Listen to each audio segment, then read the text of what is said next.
안녕하십니까. 네, 반갑습니다. 5월은 계절의 여왕이라고 하면서 또 무슨 달이죠? 5월 무슨 달이라고 그러죠? 네, 가정의 달이라고 합니다. 저희가 절기를 뭐 다 이렇게 지키지는 않지만 이렇게 절기를 가끔은 기억해 볼 필요가 있는 것 같아요. 우리가 평소에 이렇게 생각하지 못했던 이런 부분들을 절기에 맞춰서 하나님 뭐라고 하시는지 이런 부분들을 살펴볼 수 있는 것 같습니다. 오늘은 하나님이 세우신 기관에 대해서 나누려고 합니다. 하나님이 이 땅에 뭐 여러 가지 창조하시고 하셨지만 그 중에 특별히 두 기관을 세우셨어요. 기관은 많이 세우지 않으셨습니다. 두 가지 기관을 세우셨어요. 뭐죠? 어떤 기관, 어떤 기관? 아는데 대답을 안 하시는 거죠? 예, 가정과 교회를 세우셨습니다. 하나님 특별히 가정을 세우시고 교회를 세우신 목적이 있어요. 가정은 어떤 곳이어야 하는지. 어떤 꼬마 아이가 아빠에게 묻습니다. 아빠, 천국은 어떤 곳이에요? 그러자 아빠가 대답합니다. 천국은 우리 집 같은 곳이야. 이렇게 했더니 이 아이가 그럼 너무 좋아요. 저 빨리 천국 가고 싶어요. 이렇게 대답했대요. 이 아이가 조금 자라가지고 우리 집은 또 별로 갖춘 건 없는 것 같은데 행복한 것 같아요. 이렇게 얘기했어요. 그러니까 좀 더 크고 나니까 우리 집 같으면 천국 안 가고 싶어요. 이렇게 표현을 합니다. 뭐가 달라졌을까요? 집이 달라졌을까요? 뭐가 달라졌을까요? 집의 분위기도 달라졌을 수 있고 여러 가지 상황이 있을 수 있지만 시간이 흐르면서 우리는 뭔가 더 요구하게 되고 내 중심적으로 생각하게 되는 이 사고, 이것이 점점 내가 속한 이 기관이 행복하지 않은 것처럼 느껴지는 이와 같은 상황으로 변해가는 것 같습니다. 오늘 특별히 이 가정에 대한 부분들을 주로 살펴보고요. 시간이 허락되면 교회에 대한 부분도 좀 살펴보려고 합니다. 그리스도인의 가정, 특별히 세상에 있는 가정들이 아니라 하나님을 믿는 이 그리스도인들 가정의 모습은 어떠해야 하는지를 성경이 잘 가르쳐 주고 있습니다. 서두에 말씀드린 대로 가정은 하나님이 세우신 기관이에요. 그리고 이 가정은 그러면서도 불구하고 사역이라고 하는 공통 분모를 가진 공동체입니다. 그래서 이 사역 중에 어떤 사역을 해야 되느냐? 첫 번째로 육적인 재생산 사역을 해야만 합니다. 이것이 하나님의 뜻이에요. 그렇죠? 하나님이 사람을 지으시고 나서 사람에게 주신 명령, 이게 뭐죠? 생육하고 번성하라는 것입니다. 같이 읽겠습니다. 창세기 1장 28절입니다. 시작. 하나님이 그들에게 복을 주시며 그들에게 이르시되 생육하고 번성하여 땅에 충만하라. 땅을 정복하라. 바다의 고기와 공중의 새와 땅에 움직이는 모든 생물을 다스리라 하시니라. 이 하나님의 명령, 생육하고 번성하라는 이 명령은 아담에게만 주어진 것이 아니에요. 우리가 익히 잘 알고 있는 믿음의 가족 아브라함과 이삭과 야곱에게도 동등하게 주어졌고, 이것이 신약에 사는 우리들에게도 동등하게 주어진 말씀입니다. 생육하고 번성하는 것이 하나님의 뜻이에요. 그런데 오늘날 우리가 살고 있는 사회는 어떻습니까? 어떻죠? 생육하고 번성하면 힘든 인생을 살게 된다. 이렇게 지금 인식이 되어져 있어요. 그래서 마치 자녀가 많은 가정은 굉장히 부유한, 돈이 많아야 자녀도 많이 나올 수 있다고 생각하는 시대가 되어버렸어요. 점점 시간이 흐르면 흐를수록 이 가정에서 이 육적인 재생산, 생육하고 번성하는 이 말씀이 희미해져 가고 왠지 현실과는 맞지 않는 말씀처럼 느껴지는 시대가 되었습니다. 그러나 하나님의 말씀은 여전히 효력이 있어요. 하나님은 지금도 우리가 생육하고 번성하기를 원하십니다. 자, 한 남자와 한 여자가 만나면 몇을 낳아야 되죠? 하나 낳으면 마이너스죠. 둘은 낳아야 같아지는 거예요. 이어질 수 있잖아요. 그래서 한 셋 정도는 나야 그래도 좀 플러스가 되지 않겠어요? 뭐 유지는 될 수 있지만 그래서 셋을 낳은 건 아닌데 주님이 저희 가정에 새 아이를 주셔서 잘 기르고 있습니다. 하나님의 뜻은 그래요. 이 땅에서 더 생육하고 번성을 바라는 것이죠. 우리가 잘 알고 있는 김석대 형제님 가정 13을 낳으셔가지고 지금 그 중에 3명이 군대 가 있대요. 그래서 이번에 가족 사진 찍었는데 아이들 10명밖에 없더라고요. 그래서 얼마 전에 저희 4월 달에 그 문경에 내려가서 만났거든요. 그래서 이제는 집에 몇 명 정도 머뭅니까? 그랬더니 한 뭐 6명, 7명 정도 있대요. 이제 다 출가해서 가정을 꾸리진 않았지만 직장에 다니고 외지에서 대학 다니고 이러다 보니까 집에 이제 6명, 7명 정도 남아 있는 거죠. 그러면서 굉장히 뭐라 하시냐면 이것도 적어. 그러시더라고요. 이것도 적어. 오늘날 우리나라의 현실은 이렇습니다. 2015년도 기준으로 첫 출산을 하는 여성이 첫 출산하는 연령이 31.2세가 됐어요. 30세가 넘어야 첫 출산을 하는 이런 시대가 됐고요. 그러다 보니까 아이를 낳는 것은 평균 1.24명을 낳습니다. 2명이 결혼해가지고 1.24명밖에는 번성이 안 되는 것이에요. 지금 하나님 말씀과 달라지고 있다고 하는 우리가 인식을 해야 됩니다. 앞으로 결혼할 청년들은 마음의 소원을 가지면 좋겠어요. 힘 닿는 데까지 갔겠다. 이러면 좋을 것 같아요. 제가 아주 절친으로 지내고 있는 그 전주의 형제가 있는데 이 형제는 그 형제 가족이 8남매예요. 8남매고 그 형제는 아이를 5을 낳았어요. 이 8남매가 평균 5을 낳았더라고요. 보니까 뭐 7남 집도 있고 한 평균 정도 5을 낳았어요. 이 가족이 그 1년에 한 번씩 이제 이렇게 가족 모임을 하는데 다 모이면 한 교회예요. 거의 뭐 한 60명 돼가지고 장소를 빌려서 또 식당도 미리 예약하지 않으면 못 먹을 정도로. 그런 모습 보면서 참 부러웠습니다. 저렇게 가정이 풍성해져. 저것이 하나님의 뜻인데 하는 생각이 좀 들면서 그렇게 가지 못하고 있는 이 시대가 안타까웠고요. 그렇지만 우리는 이제 하나님의 말씀을 기억하면서 하나님 뜻하시는 바들을 이루어갈 필요가 있습니다. 다둥이네 김석태 형제가 그 TV에 인터뷰한 내용 중에 이런 내용이 있습니다. 그러니까 있으면 있는 대로 감사하고 없으면 없는 대로 그 속에서 또 아이들이 배울 게 있는 거예요. 그래서 자족하기를 배우면 정말 없는 형편에서도 이렇게 행복하게 살 수 있지 않겠나 해요. 이것이 김석태 형제님의 고백입니다. 성경도 우리에게 그것을 가르쳐 주고 있어요. 시편 121편, 127편 3절로 5절입니다. 같이 읽겠습니다. 시작. 자식은 여호와의 주신 기업이요 해의 열매는 그의 상급이로다. 젊은 자의 자식은 장사의 수중의 화살 같으니 이것이 그 전통에 가득한 자는 복되도다. 저희가 성문에서 그 원수와 말할 때에 수치를 당치 아니하리로다. 제 막내가 이제 고등학교를 어디로 갈까 막 고민을 해요. 그래서 이제 누나가 있는 학교를 가면 누나의 그늘에 가려서 힘들 것 같은지 형이 다니는 학교를 가고 싶은 마음이 좀 있는 것 같기도 해요. 그러면서 형이 좀 잘해놓고 가면 그걸로 이제 좀 후광을 입어가지고 자기도 좀 편하게 학교 생활을 했으면 이런 생각이 있는 거죠. 가족에 형제가 많으면 그런 부분이 있습니다. 동생이 맞고 들어와요. 그럼 어떻게 해요? 형이 바로 누가 그랬어? 뭐 이래가지고 이제 가서 이렇게 대응을 해주잖아요. 그러니까 저는 위로 형이 3명이나 있었거든요.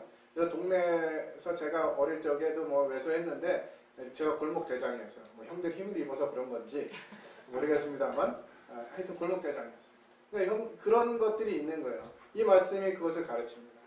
전쟁에 나간 장사가 이 화살을 가지고 있는 궁수인데 이 화통에 화살이 없으면 무슨 전쟁을 하겠어요? 이 화살이 많을수록 힘이 있다고 하는 것이죠. 성문에서 원수와 말할 때 원수가 와서 이제 성문에서 무슨 말을 하겠어요? 전쟁 중이잖아요. 그럼 말하는 거예요. 야, 너 몇 명 데리고 왔어? 우리 5명 데리고 왔는데 나 10명이야. 까불래? 이렇게 되는 거죠. 이것이 하나님의 뜻인 것이에요. 우리가 정말 하나님의 뜻대로 하나님의 말씀 그대로 받는다 그러면 세상 사람들이 말하는 거예요.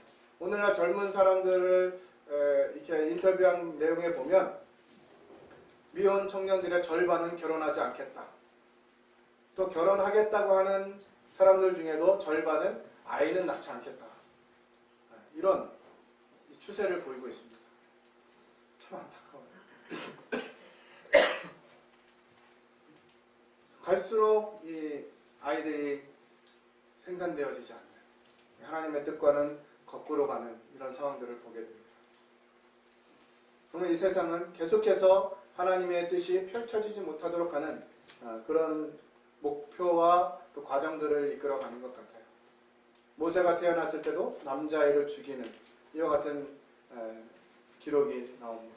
또 예수님이 태어나셨을 때도 이 땅의 사내아이를 죽이는 시도가 생겼나요? 오늘날도 여전히 이 아이들이 출생되지 못하도록, 출산하지 못하도록 하는 이와 같은 부분들이 행해지고 있어요. 나라가 잘 살면 잘 살수록 자녀들이 더 많아져야 정상인 것 같은데 희한하게 가난한 나라들은 많이 낳습니다. 그런데 이 선진국들, 잘 살게 된 나라들은 점점 출산을 적게 하고 있어요. 이것이 무슨 의미겠습니까? 사단이 이 하나님의 뜻이 펼쳐지지 못하도록 하는 일에 성공하고 있다고 하는 것입니다. 우리가 정말 아이들을 많이 낳으면 그 아이들을 어떻게 다 길러요? 이렇게 생각하겠죠. 김석태 형제님네 아이들은 정말 잘 자라고 있는지, 먹지도 못하고 배우지도 못해가지고 다 어디 가서 굶고 그냥 이렇게 손 벌리고 다니고 이런다고 생각하면 안 맞잖아요. 하나님 말씀이 틀리잖아요. 근데 그 형제님 가정의 자녀들이 얼마나 다 잘 되는지 몰라요. 큰 딸은 삼성전자에 다니고 있습니다. 뭐 그냥 아이가 많아서 그냥 입사하게 해준 게 아니에요. 그럼 하나님이 그렇게 하시는 겁니다. 하나님 말씀에 순종할 때 하나님이 일하시는 것들을 경험하게 되는 것입니다. 우리가 하나님 말씀을 가치 있게 여길 때 이와 같은 부분도 순종할 수 있으리라고 생각이 됩니다. 두 번째로 가정은 영적인 재생산을 또 해야 해요. 신명기의 말씀에 기록된 내용들입니다.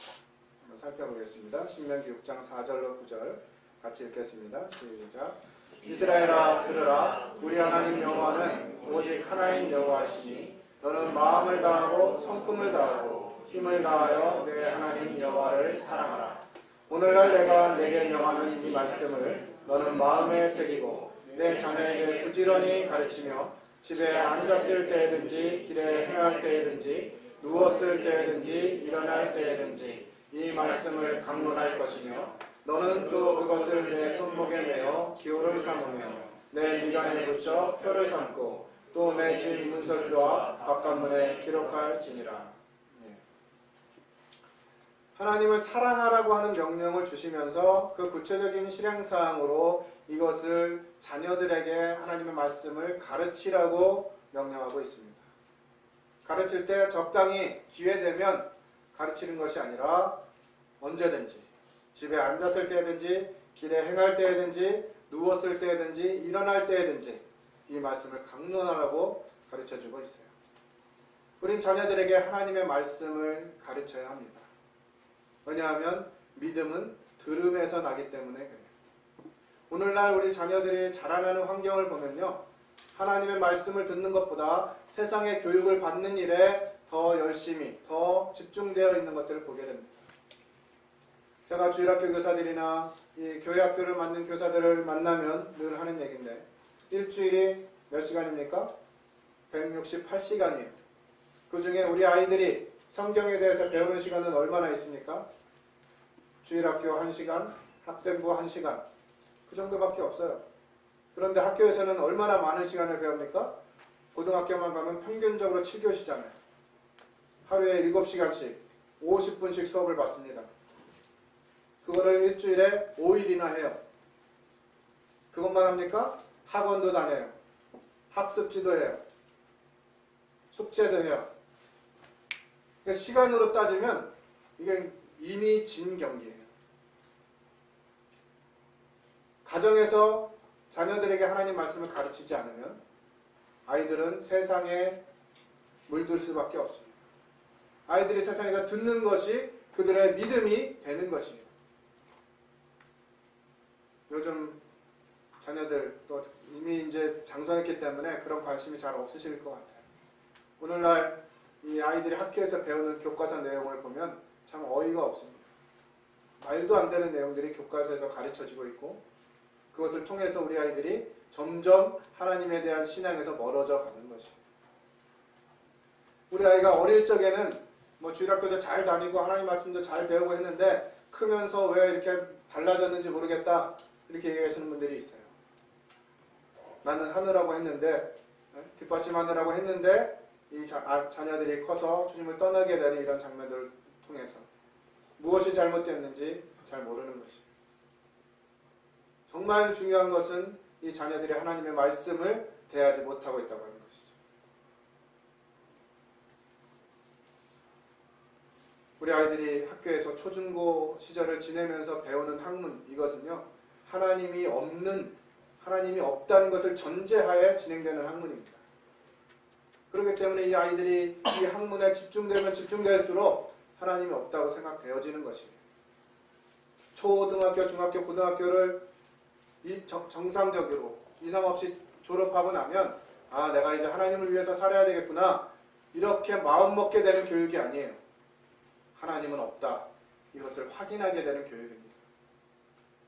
과학은 진화론을 바탕으로 화학적 진화, 물리적 진화, 생태적 진화, 자연적 진화 다 이런 내용이에요.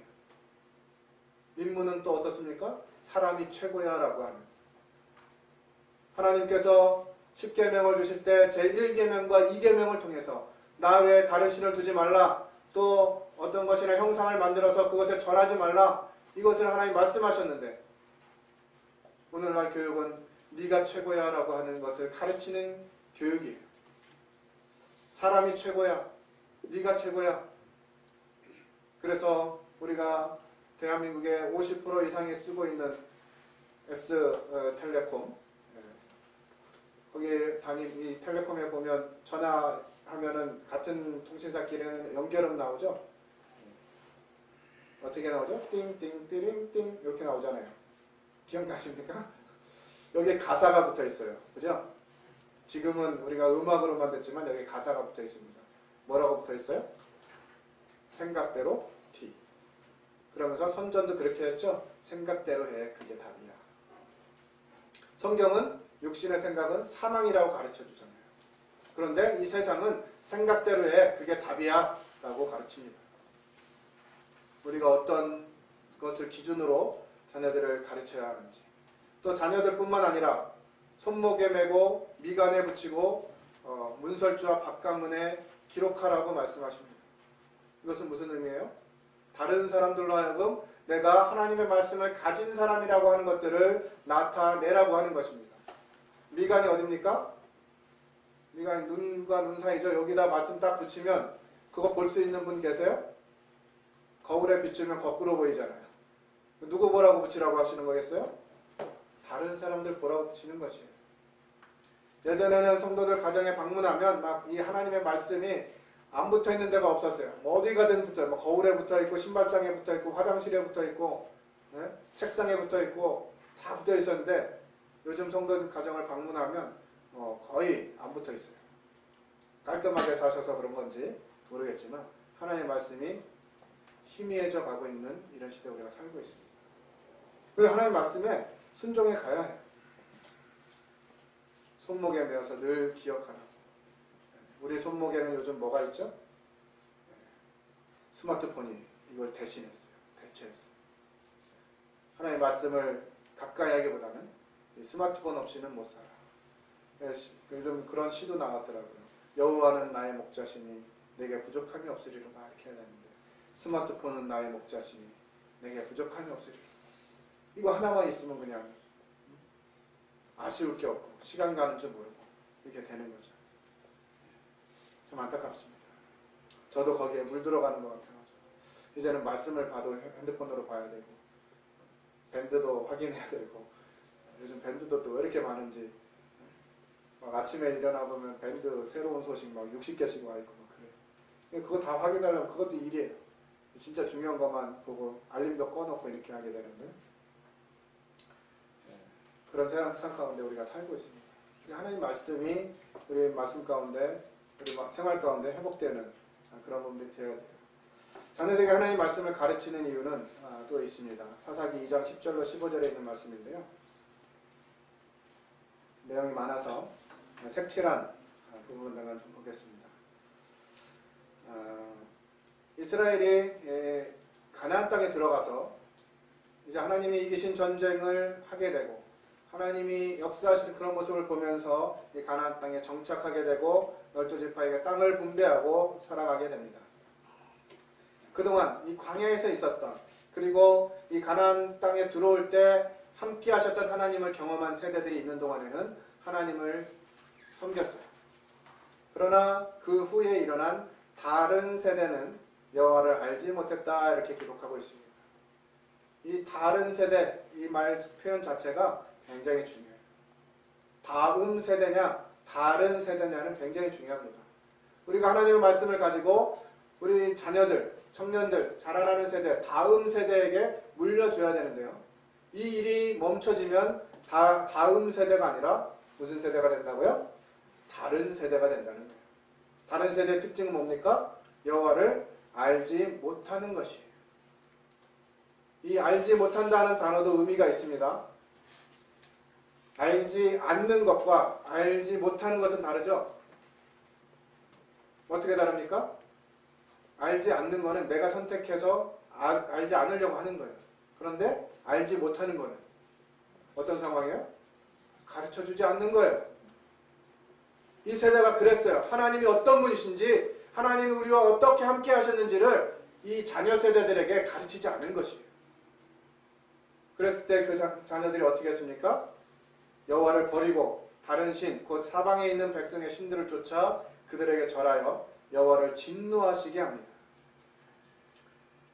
하나님이 인도하신 적과 꿀이 흐르는 땅, 그 가나안 땅에서 하나님의 은혜와 영광 가운데 살아가는 것이 아니라 이방 신들을 섬기면서 여호와를 진노하게 하는 것이 이 세대의 특징이 되었어요. 오늘날 우리들의 자녀의 모습은 어떻습니까?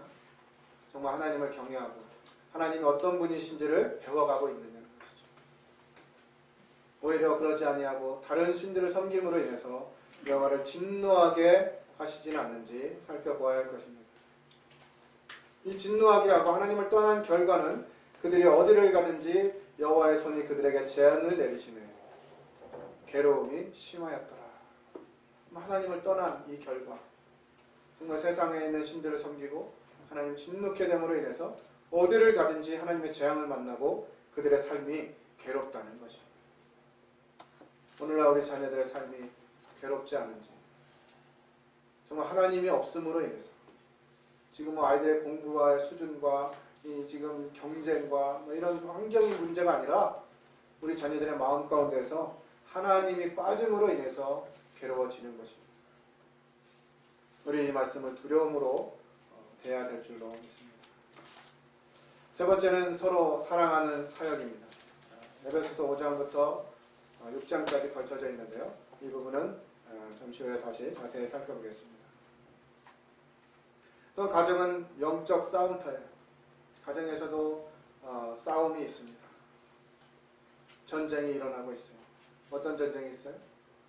가정과 부모는, 또 가정에서는 하나님이 주인 되셔서 이 가정이 하나님께 드려지기를 희망하고 소원하는데 사단은 계속해서 이 가정의 관계가 멀어지도록 여러 가지 상황들을 일으키는 것들을 보게 됩니다.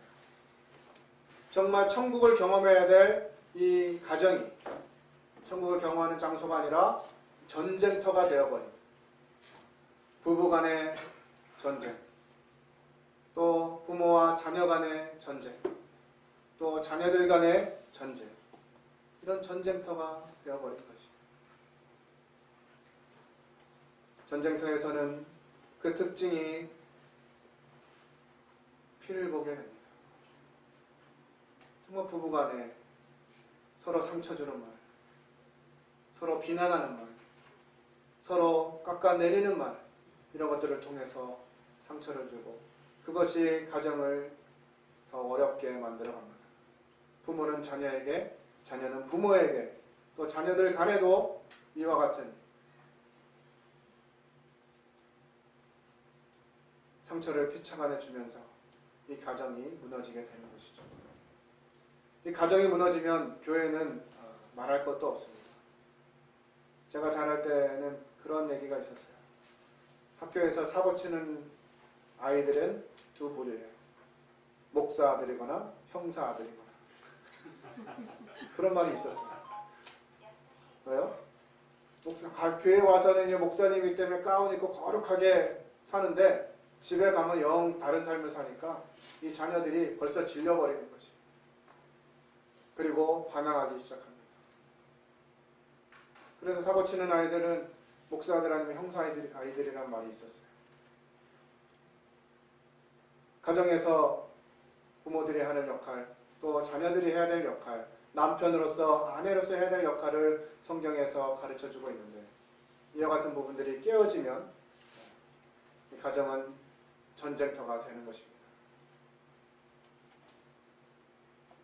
하지만 또 가정은 변화의 현장이 될 수 있어요. 하나님의 말씀 얼마나 중심에 두느냐, 가정에 세우느냐에 따라서 이 변화는 일찍 일어날 수도 있고 그렇지 않을 수도 있는 것 같습니다. 이 변화를 통해서 하나님이 어떤 분이신지를 경험하게 되고 다른 사람들도 하나님을 알게 되는 이것이 하나님 원하시는 모습인 것 같아요. 어제 제 아버지 작은 장인어른 그 병원에 갔는데 이제 공주에 있는 모임에 사역과 진영장님 오셔서 여러 가지 이제 교제를 하는 가운데 모친님 81세 되신 모친님이 구원받고 변화됐대요. 이 모친님이 어떤 분이셨냐면 아침마다 새벽에 일어나서 불경을 이렇게 종이에다 써가지고 집에다 벽에다가 다 붙여가지고 완전 집안을 이렇게 불경으로 도배를 하셨던 분이래요. 근데 이분이 하나님을 딱 믿고 나니까 이 불경을 다 뜯어가지고 버리고 아침마다 성경을 쓰시고 계신대요. 그 중에 한 자녀가 와가지고 아니 어떻게 엄마는 그동안 이렇게 힘들게 쓰고 정성 들여서 쓴 걸 저렇게 다 버릴 수가 있나 하는 마음으로 이상하다고 불평을 하더랍니다. 그러니까 하나님을 믿고 나면 달라지는 게 있어요. 변화가 돼요. 이런 것이 없으면 하나님 나타날 수 없죠.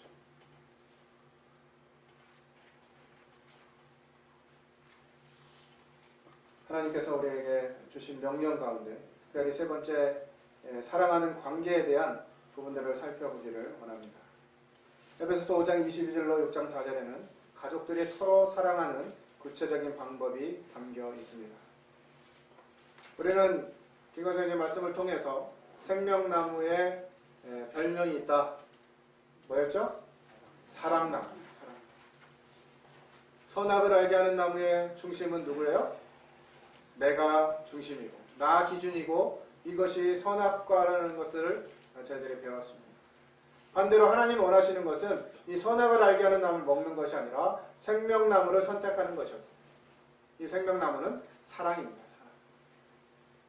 사랑. 모든 관계의 기본적인 바탕에 이 사랑이 들어가면 변화가 되는 것입니다.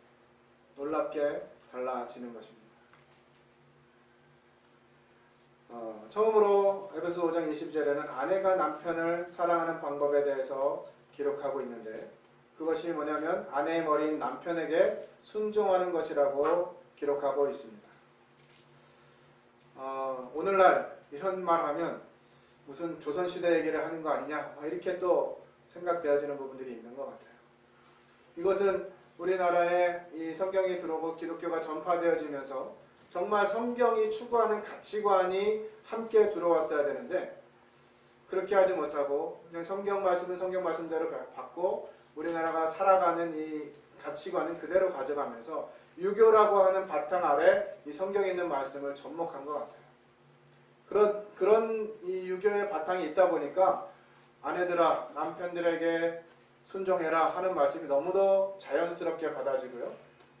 당연히 그래야지 하면서 여자를 억누르는 이러한 것들이 기독교 문화 가운데서도 존재한 것 같습니다. 그러나 성경이 가르치는 것은 그것을 의미하는 것이 아니죠. 먼저 에베소서 5장 22절로 24절 같이 읽겠습니다. 시작. 아내들이여 자기 남편에게 복종하기를 주께 하듯 하라. 이는 남편이 아내의 머리됨이 그리스도께서 교회의 머리됨과 같음이니 그가 친히 몸의 구주시니라. 그러나 교회가 그리스도에게 하듯 아내들도 범사에 그 남편에게 복종할지니라. 예. 성경은 아내들에게 남편에게 복종하라고 말씀하십니다. 어느 정도로요? 교회가 그리스도에게 하듯. 네, 어제 말씀을 준비하고 오늘 아침까지 말씀 묵상하면서 아내와 아침에 이야기를 했습니다.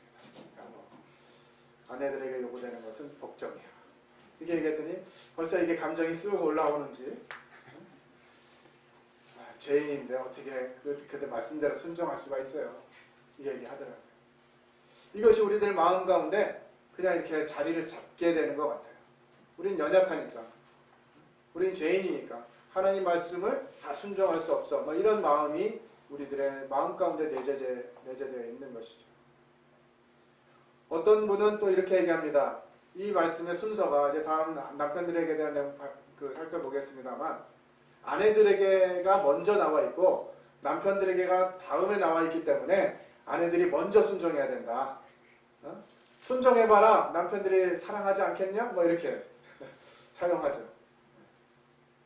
그런 관계를 떠나서 성경이 말하는 바는 아내들이 남편에게 복종하라고 말씀하시는 것인데요. 그것은 굴욕을 얘기하는 것이 아닙니다. 그냥 뭔가 인간적으로 부족하고 낮은 신분에 있으니까 거기에 따라가라고 하는 의미가 아니에요. 여기 말씀해 보면 그리스도께서 교회의 머리됨과 같음이다 하는 것을 남편이 아내의 머리됨과 같다 이렇게 표현합니다. 그러니까 이 몸이 머리에게 순종하지 않는 것은 이상한 것이죠. 잘못되어지는 것이에요. 기본적으로.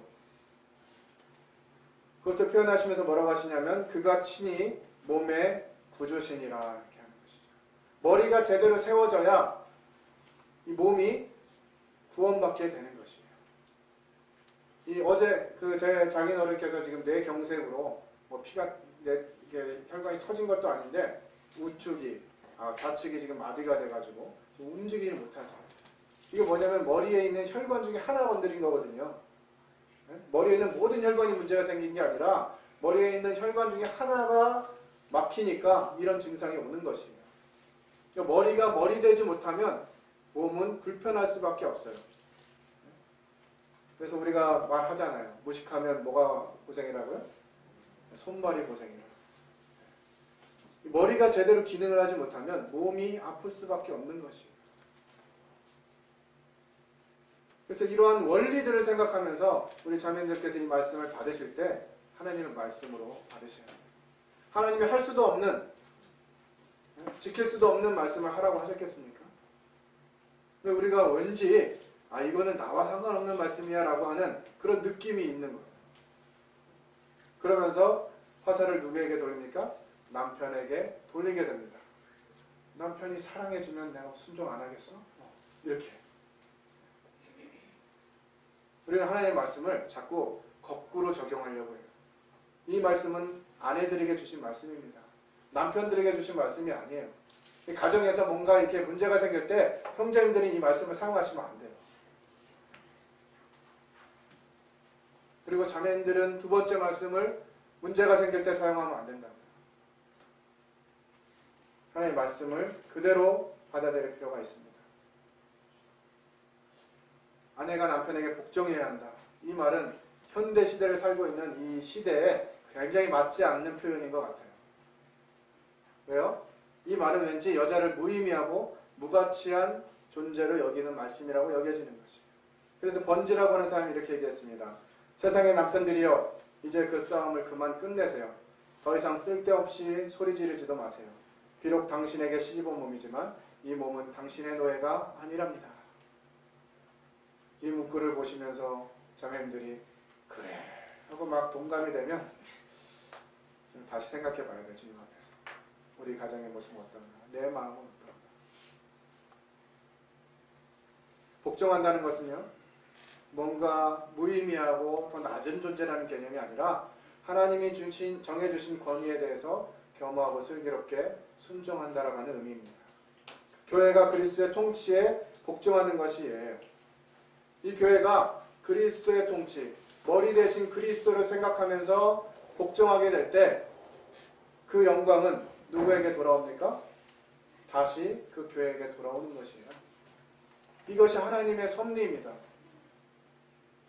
하나님은 우리 무엇이 부족하셔가지고 우리가 뭔가 막 하나님께 드리면 그래 내가 부자 됐다 이렇게 느끼시는 분이 아니라 우리가 하나님께 마땅히 드려질 때 하나님이 그 영광을 다시 우리에게 베풀어 주시는 것처럼 그런 원리가 이 말씀 가운데 포함되어 있다는 것입니다. 교회가 그리스도에게 순종하면 품위가 떨어집니까? 그렇지 않아요. 오히려 교회의 영광을 주는 것입니다. 우리가 하나님 말씀에 순종해 갈 때 이 교회가 영광을 얻게 된다고 하는 것입니다.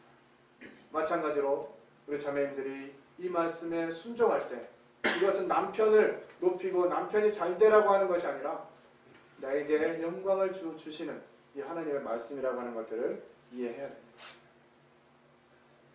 복종할 때 어떤 마음으로 하느냐? 빌립보서 2장 5절로부터 9절에 있는 말씀입니다. 너희 안에 이 마음을 품으라. 곧 그리스도 예수의 마음. 어떤 마음입니까? 그는 근본 하나님의 본체시지만 하나님과 동등됨을 취할 것을 여기지 아니하시고 오히려 자기를 비해서 종의 형체를 가지셨어요. 사람처럼 된 것이죠. 이와 같은 기준으로 순종해야 합니다. 하나님은 자기 권리를 붙잡고 주장만 하는 사람들이 아니라 하나님께 기꺼이 순종하기로 결단하는 사람들을 존중히 여기십니다. 하나님 말씀이 그렇다면 예, 하나님이 말씀하시니까 그렇게 합니다. 지금은 그리스도께서 이곳에 오셔서 여러분들에게 질문하신다면, 말씀하신다면 자매들아 남편에게 순종해라. 이 현장에서 주님이 그렇게 여러분들에게 말씀하신다면 어떤 핑계를 대시겠어요?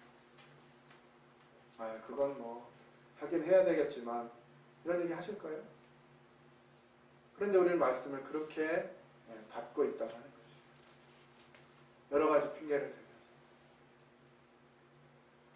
우리가 하나님의 말씀을 기꺼이 순종하기를 원할 때 하나님께서 우리를 존중히 여기실 것입니다. 그 존중하게 여길 때 그 모습이 잠언 31장에 나오는 현숙한 여인의 모습으로 나타나게 되는 것이에요. 유능하고 성실하며 항상 자원해서 일한다. 현대어로 번역된 내용인데요. 또한 친절하고 슬기로우며 신뢰심이 있고 쾌활하며 근면하다. 자기의 가치도 알고 있다. 이 여인은 지성과 육체와 하나님을 경외하는 성품을 가지고 선한 목적에 사용한다. 뿐만 아니라 남편과 아이들을 위해 풍요한 생활을 제공해주면서 가난하고 불우한 사람들에게 도움의 손길을 뻗치기까지 한다.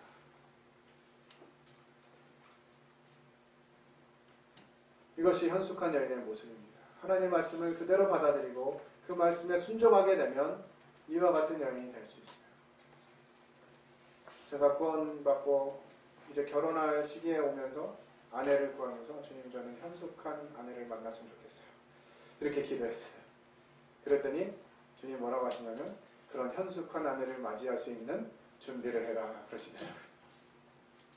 나는 안 되면서 그냥 막 아내만 그렇게 현숙한 여인이 되면 이상해지잖아요. 이 말씀이 바로 골로새서 3장 19절에 남편들아 아내를 사랑하며 괴롭게 하지 말라 하는 말씀에 순종한 결과일 것이에요.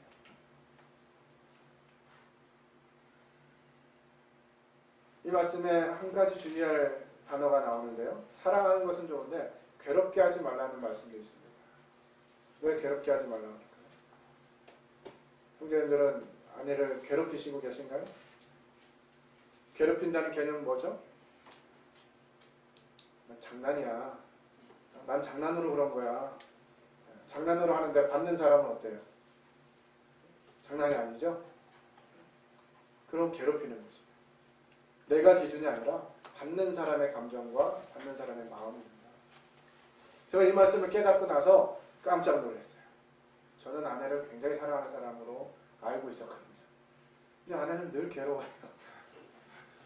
이상하다. 나는 나름대로 하나님 사랑한다고 얘기하는데 그리고 잠시 사랑해. 아내를 사랑한다고 얘기하는데 아내가 괴로워하는 거예요. 뭔가 문제가 있나 보다 생각하면서 이 말씀으로 돌아가 보니까 괴롭게 하는 것은 내 기준이 아니라 받는 사람의 기준이라는 것이. 그래서 아내에게 무릎을 꿇고 고백을 했습니다. 여보, 내가 당신을 그동안 괴롭게 했네. 미안해요. 용서해 주세요.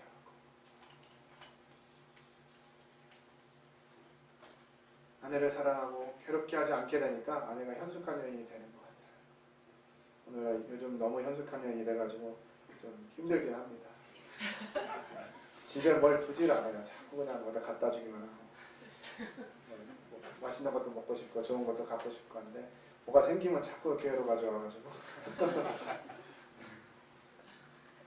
하나님은 말씀은 정확합니다. 정확해요.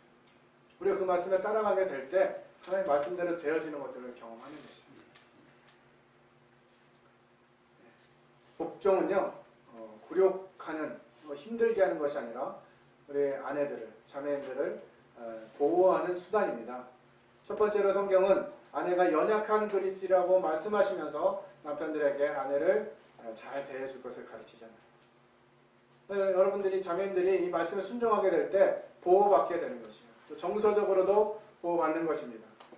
특별히 이제 자녀들을 기르다 보면 이 자녀들이 이 사춘기에 접어들면서 이 엄마를 무시하는 시기가 옵니다. 그렇죠? 엄마보다 힘도 세지고, 뭐 아는 것도 많아지고, 이렇게 되면서 이 엄마를 서서히 무시하기 시작해요. 그래서 자녀들이 엄마에게 정서적인 공격을 하게 됩니다. 그때 이 남편들이 아내를 보호하는 것이에요. 어머니에게 무례한 행동을 하게 될 때 아버지의 진노를 받게 된다는 것을 알아야 합니다. 저희 큰아들이 사춘기가 되면서 제일 처음에 나왔던 현상이 그거였던 것 같아요. 막 엄마에게 이렇게 막 반항하고 싶은 이런 표현을 이 마음이 드는데 그것을 엄마에게 하지 못하니까 괜히 거실에 있는 유리창에다가 화풀이를 했더라고요. 그래서 제가 강력하게 진노를 베풀었습니다. 엄마한테 그렇게 하면 넌 이제 아빠한테 큰일 난다. 이렇게 해가지고 초기에 지나게 되었어요. 그 이후로 얼마나 이게 잘 자라고 있는지 몰라요. 그냥 이 자녀들이 이 성장하는 과정 가운데서 꼭 만나게 되는 부분인데요. 이것을 남편들이, 아버지들이 보호해주지 못하면 정말 힘들어지는 것이에요. 자식도 나를 몰라주고 남편도 나를 이해해주지 않고 그러면 어디로 갑니까? 밖으로 돌게 되는 것이에요. 그러면서 가정이 자꾸 깨어지는 이런 현상들이 나타나는 것이죠. 신체적인 보호, 정서적인 보호뿐만 아니라 영적인 보호도 받아야 합니다. 아내가 남편의 영적인 보호를 받지 못하면 이 사단의 공격 대상이 돼요. 참 안타까운 현실입니다만 많은 어려움들이 이 아내들이 이런 영적인 어려움에 처하면서부터 이것이 외부로 표출되어지고 교회 가운데에도 어려움이 되는 경우들이 왕왕 있어요.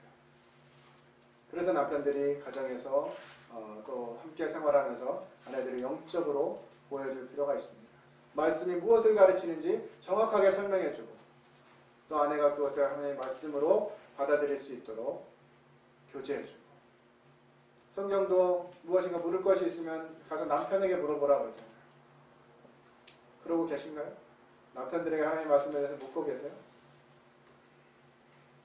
자매님들이 더 많이 하나요? 곤란하잖아요. 형제님들이 영적으로 정말 깨어있고 준비돼야 돼요. 아내들이 물어보면, 자녀들이 물어보면 그것에 대해서 성경이 무엇을 가르치는지를 알려줄 수 있는 준비가 되어 있어야 합니다. 네이버 찾아봐. 이렇게 하면 안 되죠. 네이버가 다 가르쳐주는 것 같지만 잘못된 가르침이 많아요. 특별히 이런 영적인 부분들에 있어서는 남편들이 가지고 있어야 합니다. 남편이 아내를 사랑하는 방법, 이것은 주님께서 교회를 위해 희생하신 것처럼 하라고 성경이 가르쳐주고 있습니다. 남편이 아내를 위해서 희생하는 것이죠. 주님이 어떤 희생을 하셨습니까? 죽어주셨잖아요. 교회를 위해서 자신을 내어주셨잖아요. 남편들이 아내를 위해서 희생하는 것, 아내를 사랑하는 방법은요, 죽어주는 것입니다. 어떻게 죽어줘야 되죠? 어떻게 죽어주는 것이 아내를 위해서 죽어주는 것일까요? 제가 아내를 위해서 죽어주지 않으니까 이걸 몇 달 동안 무기로 썼어요. 주님은 교회를 위해서 목숨을 주셨는데 당신은 날 위해서 왜 목숨을 안 내나? 이렇게 얘기하더라고요. 그 말 듣는데 마음이 별로 안 좋은 거예요. 기분이 썩 좋지 않아요. 예수님은 교회를 만드시기 위해서 죽으셨지 목적이 있으신가 죽으신 거지 내가 당신을 위해서 왜 죽어야 돼? 이런 이제 마음도 들고 표현도 하고. 그런데 하나님께서 하신 말씀은요 너무나 진리예요. 그래서 제가 말씀을 확인하고 나서 그래? 그러면 제가 그동안 이 하나님의 말씀 가장 가까이 있는 사람에게 적용하는 하나님 말씀을 제대로 적용하고 있지 못했구나 하는 것을 하나님께 하셨어요. 그러면서 하나님께 그럼 제가 어떻게 죽음을 경험해야 됩니까? 우리 성도님들이 아시다시피 제가 하는 일이 굉장히 많아요. 이게 제게는 아주 너무 큰 위치를 차지하고 있어요.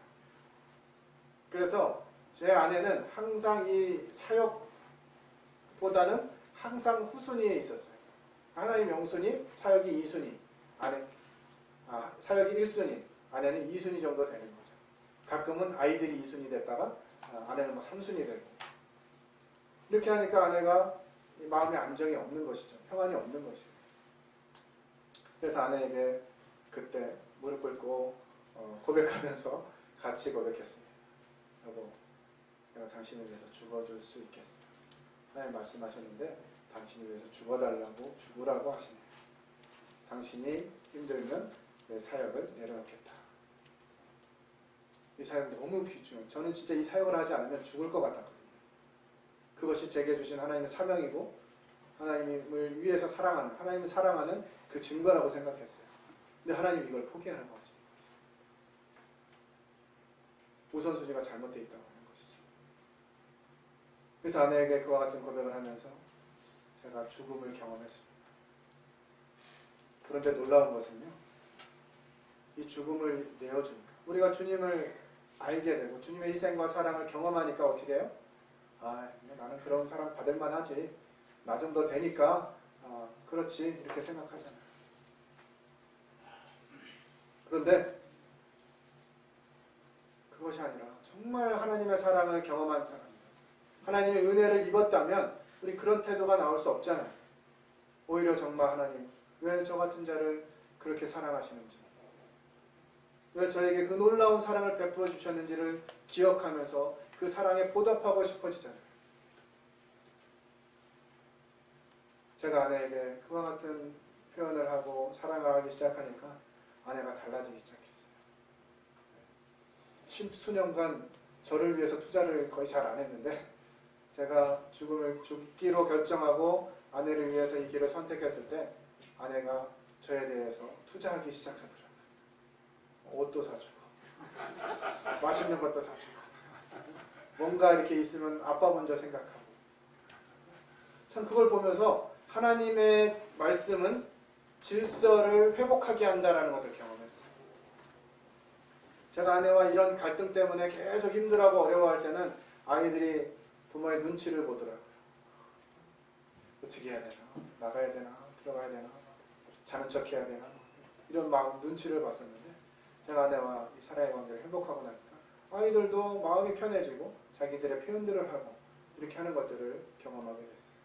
하나님 말씀에 순종하면 이 질서가 회복되어지는 것이 분명합니다. 왜? 하나님 말씀은 진리이기 때문에.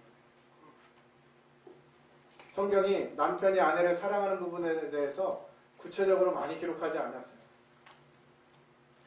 왜요? 이 죽음 하나면 끝나거든요.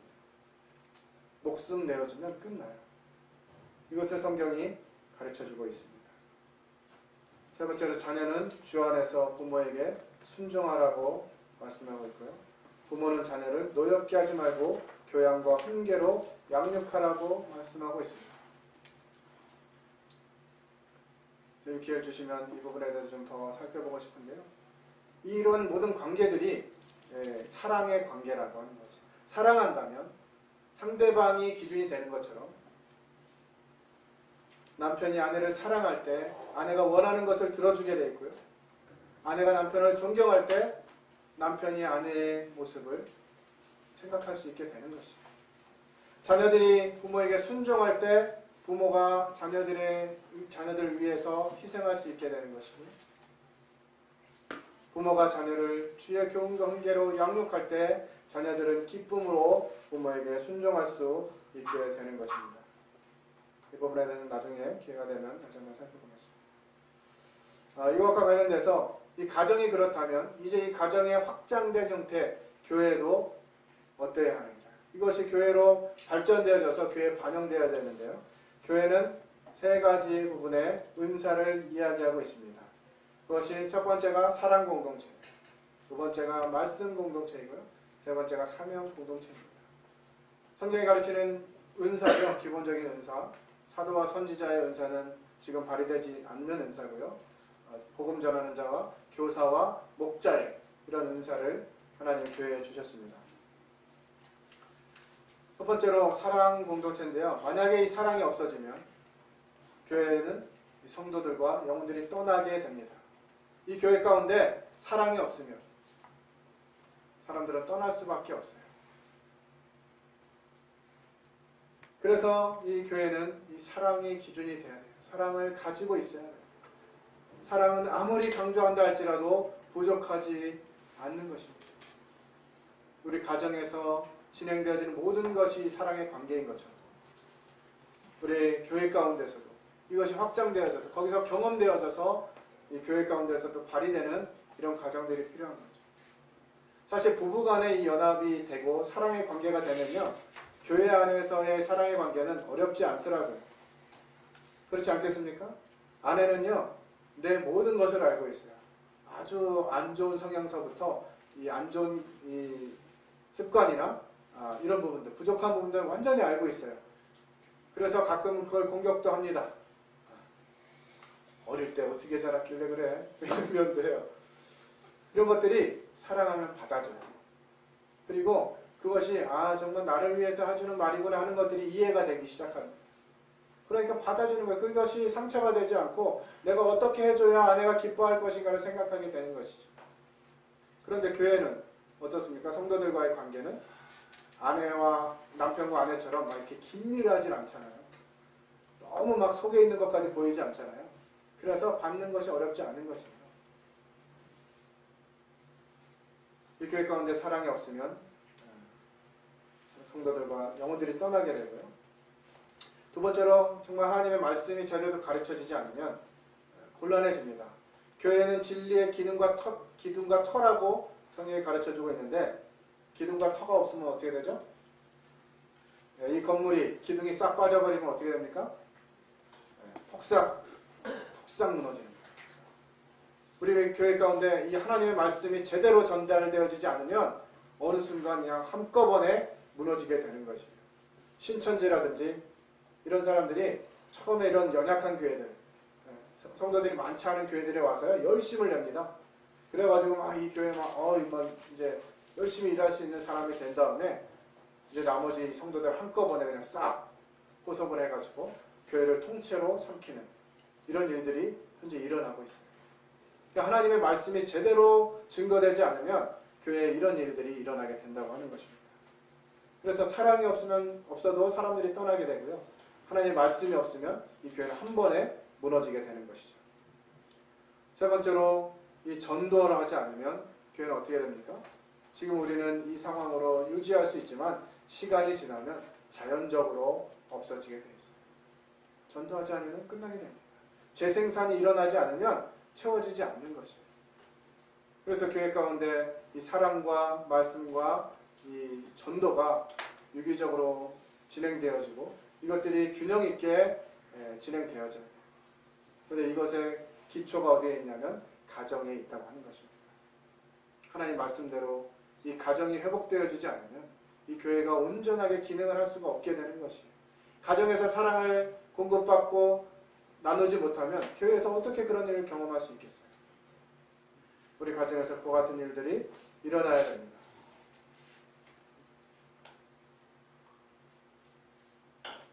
넓은 가정, 넓은 교회, 저희 교회와 저희 가정이 어떤 가정인지, 어떤 교회인지 어떻습니까? 어떻게 생각하십니까?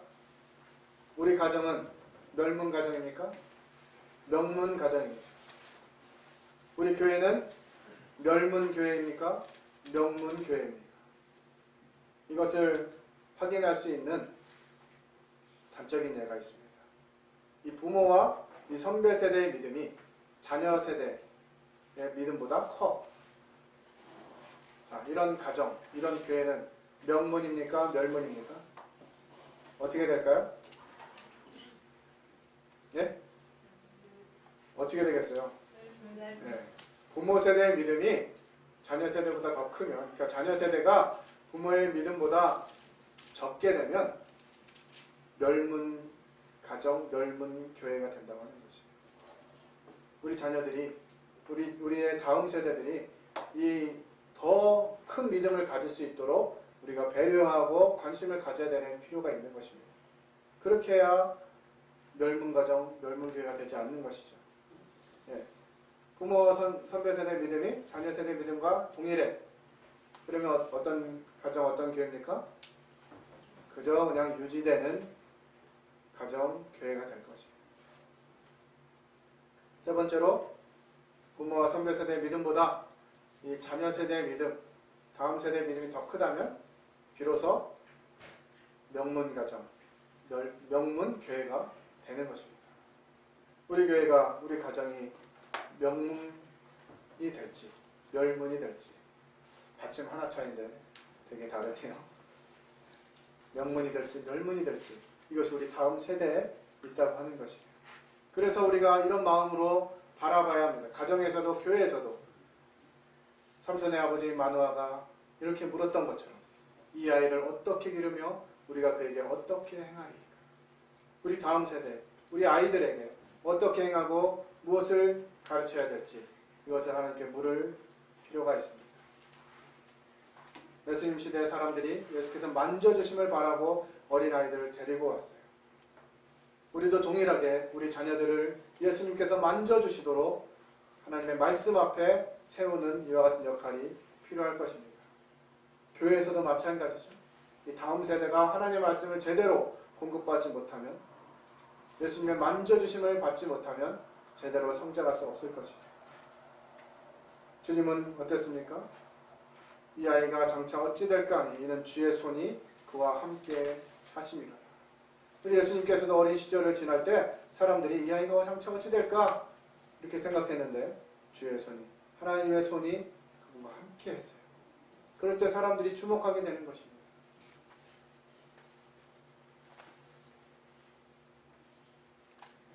예루살렘에서 주님이 붙잡히시고 그런 주님을 바라보면서 울고 있는 여인들에게 이와 같이 말씀하십니다. 예루살렘의 딸들아, 나를 위하여 울지 말고 너희와 너희 자녀를 위하여 울라. 우리 주님은 이 세대가 이렇게 흘러갈 것들을 내다보신 것 같아요. 우리가 우리 스스로 우리의 모습과 또 우리 자녀의 모습을 생각하면서 울지 않으면 정말 이런 세대 때문에, 이런 모습 때문에 울게 될 날이 오는 것이죠.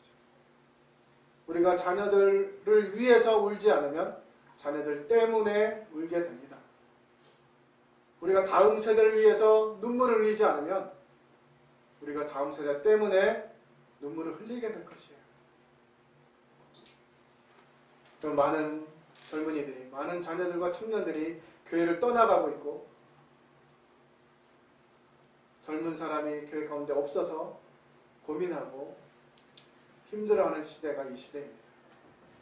우리가 이 주님의 말씀을 명심하고 우리와 우리 자녀들을 위해서 또 우리와 이 다음 세대를 위해서 울어야 될 필요가 있습니다. 오늘 이 가정의 달 맞이해서 가정의 모습을 좀 살펴봐라. 이것이 교회까지 확장되어지는, 가정을 주신 목적은요, 교회를 위한 것임이 분명합니다. 우리가 우리 삶 가운데서 이 가정 중심이 되어야 될 필요는 있습니다만 이게 목적이 돼서는 안 돼요. 이 가정이 하나님 앞에 세워지는 이 목적은 교회를 위해서 필요한 것입니다. 주님이 오시면 가정은 어떻게 돼요? 부부관계가 유지됩니까? 부모와 자녀 관계가 유지돼요? 그렇지 않잖아요. 그러나 이 교회는 영원히 갈 것입니다. 우리나라가 기독교가 쇠퇴하기 시작할 때 일어났던 운동이 있었는데 그것이 가정 중심의 목회였습니다. 교회에 너무 많은 시간을 빼앗기니까 가정들이 돌아볼 시간이 없다. 이래가지고 이 기독교의 흐름 자체가 가정으로 돌아갔어요. 그래서 교회는 우선순위에서 밀려나고 가정 중심으로 가족들이 모이는 거, 가족들이 함께하는 거 여기에 자꾸 시간을 들이다 보니까 교회가 무너지게 되는 현상이 나타났습니다. 가정은 하나님 주신 귀한 기관이에요. 그 안에서 하나님 나라를 경험하고 하나님의 사랑이 경험되어지는 것이 필요한 기관입니다. 그러나 그것이 목표여서는 안 돼요.